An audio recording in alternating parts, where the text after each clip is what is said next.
नमस्कार। अक्टूबर माह का राशिफल हाजिर है। सबका पसंदीदा माह है अक्टूबर। एक तो गर्मी जारी होती है और हल्की हल्की गुलाबी ठंड दस्तक देती है, शुरुआत होती है और पर्व त्योहारों से भरा हुआ रहता है। तो बचपन से ही हम लोग अक्टूबर माह का बेसब्री से इंतजार करते हैं, क्योंकि अनेकों पर्व और उन पर्वों पे घरों में तरह तरह की मिष्ठान बनते हैं और बाल बच्चे बड़े उल्लास से हर पर्व त्योहार को मनाते हैं। तो इस बार भी कोई भिन्न नहीं है। अक्टूबर माह में बहुत पर्व हैं। ग्रह स्थिति पर चर्चा हो जाए। सूर्य कन्या राशि में 17 अक्टूबर को तुला संक्रांति, सूर्य कन्या राशि छोड़ के तुला में प्रवेश करेंगे। मंगल वृष राशि में 16 अक्टूबर को मिथुन में प्रवेश कर जाएंगे। बुध कन्या में ही रहेंगे और वक्री रहेंगे, किंतु मास के जस्ट नेक्स्ट डे 2 अक्टूबर को बुध मार्गी हो जाएंगे और बहुत तेजी से चलते हुए 26 अक्टूबर को तुला राशि में प्रवेश कर जाएंगे। शुक्र मासारंभ में कन्या में अस्त के रूप में शुरुआत करेंगे और फिर 18 अक्टूबर को अपनी स्वयं राशि तुला में प्रवेश कर जाएंगे। बृहस्पति अपनी ही मीन राशि में वक्री, शनि मकर में 23 तारीख तक वक्री, फिर मार्गी हो जाएंगे। तो ये है ग्रहों की स्थिति।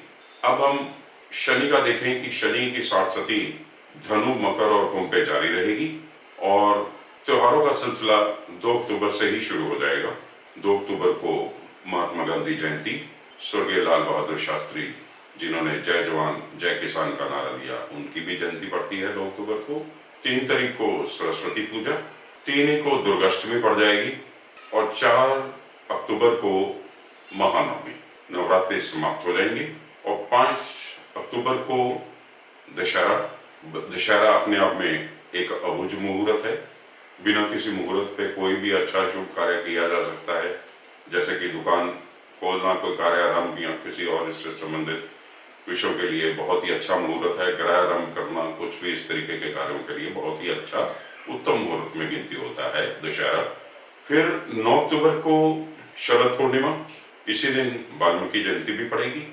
13 अक्टूबर को करवा चौथ, सुहागनों का पर्व करवा चौथ। 17 अक्टूबर को सूर्य की संक्रांति और अहोई अष्टमी। उत्तर भारत में और मध्य भारत में कई जगहों पे अहोई अष्टमी बड़े धूमधाम से मनाया जाता है। 22 अक्टूबर को यमदीप दान होगा। 23 अक्टूबर को धनतेरस और धन्वंतरी जयंती कहते हैं जिसे, वो पर्व पड़ेगा। इस दिन लोग कुछ सोने का खरीदारी खूब करते हैं और नहीं तो कोई बर्तन ही घर में लेके आते हैं जिसे शुभ माना गया है। 24 अक्टूबर को नरक चतुर्थी पड़ेगी और 24 की रात्रि को ही दीपावली पर्व मनाया जाएगा। अब दीपावली 24 को ही मनाई जा रही है। 25 को सूर्य ग्रहण पड़ रहा है।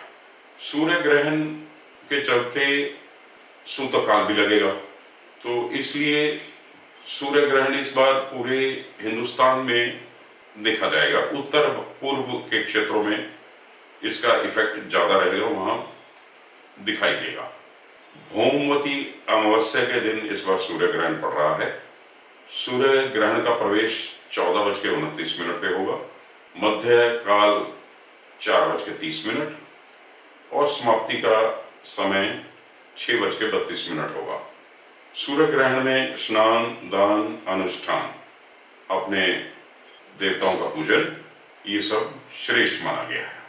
26 अक्टूबर को गोवर्धन पूजा, भैया दूज या यम द्वितीया।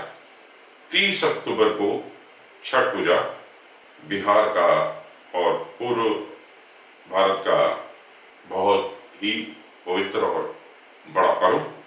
छठ पूजा सूर्य देव की डूबते सूर्य और उगते सूर्य दोनों को अर्घ देने का पर्व है और इसके साथ त्योहारों का लगभग सिलसिला मासंत के साथ ही समाप्त हो जाएगा। संवत 2079 के अश्विनी मास की समाप्ति 9 अक्टूबर को हो जाएगी। 10 अक्टूबर से 8 नवंबर तक के लिए कार्तिक मास रहेगा। इस बार कार्तिक मास में 5 सोमवार और 5 मंगलवार पड़ रहे हैं और 25 अक्टूबर को सूर्य ग्रहण भी लग रहा है।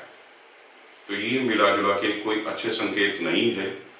सूर्य ग्रहण के ग्रहण काल के नजदीक में आगे पीछे भूकंप भी आते हैं, प्राकृतिक आपदाएं आती हैं, राजाओं पे, राजपक्ष पे सूर्य ग्रहण भारी रहते हैं और इस बार का सूर्य ग्रहण भारत में दिखाई देगा, तो इसलिए भारत के लिए सूर्य ग्रहण अच्छा नहीं है।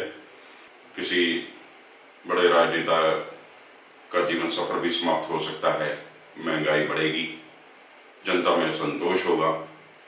तो मिला जुला के उत्तम स्थिति नहीं दिखाई दे रही है। अब हम चलें राशिफल की ओर और देखें कि विभिन्न राशियों के लिए ग्रह क्या बोलते हैं। कर्क राशि। कर्क राशि के स्वामी चंद्रमा मासाराम में पंचम भाव में, भावुकता से भरी हुई कल्पनाशील राशि है कर्क और मास का आरंभ बड़ी उत्तम स्थिति से हो रहा है। बृहस्पति भाग्यस्थान में बैठे हुए राशि पर दृष्टि दे रहे हैं।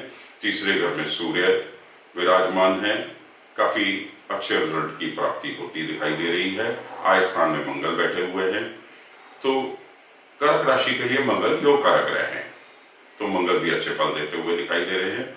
फिर जब मंगल 16 तारीख को मिथुन राशि में शिफ्ट कर जाएंगे तो थोड़े विदेश से संपर्क बनेंगे। जो बच्चे विदेशों में शिक्षा ग्रहण करना चाहते हैं उनके लिए समय उत्तम है और विद्यार्थियों के लिए समय सही कहा जा सकता है। जीवन साथी के साथ थोड़ा वैमनस्य जरूर हो सकता है क्योंकि क्रूर ग्रह केंद्रों में बैठे हुए हैं। दशम का राहु, सप्तम का शनि और चौथे घर का केतु।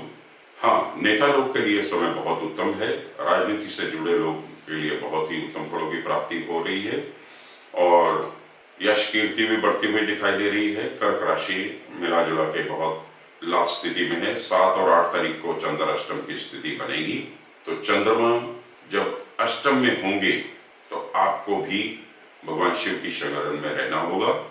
3 अक्षरी ओम नमः शिवाय का जाप करें, शिवालय जाएं और जल चढ़ाएं, लाभ होगा।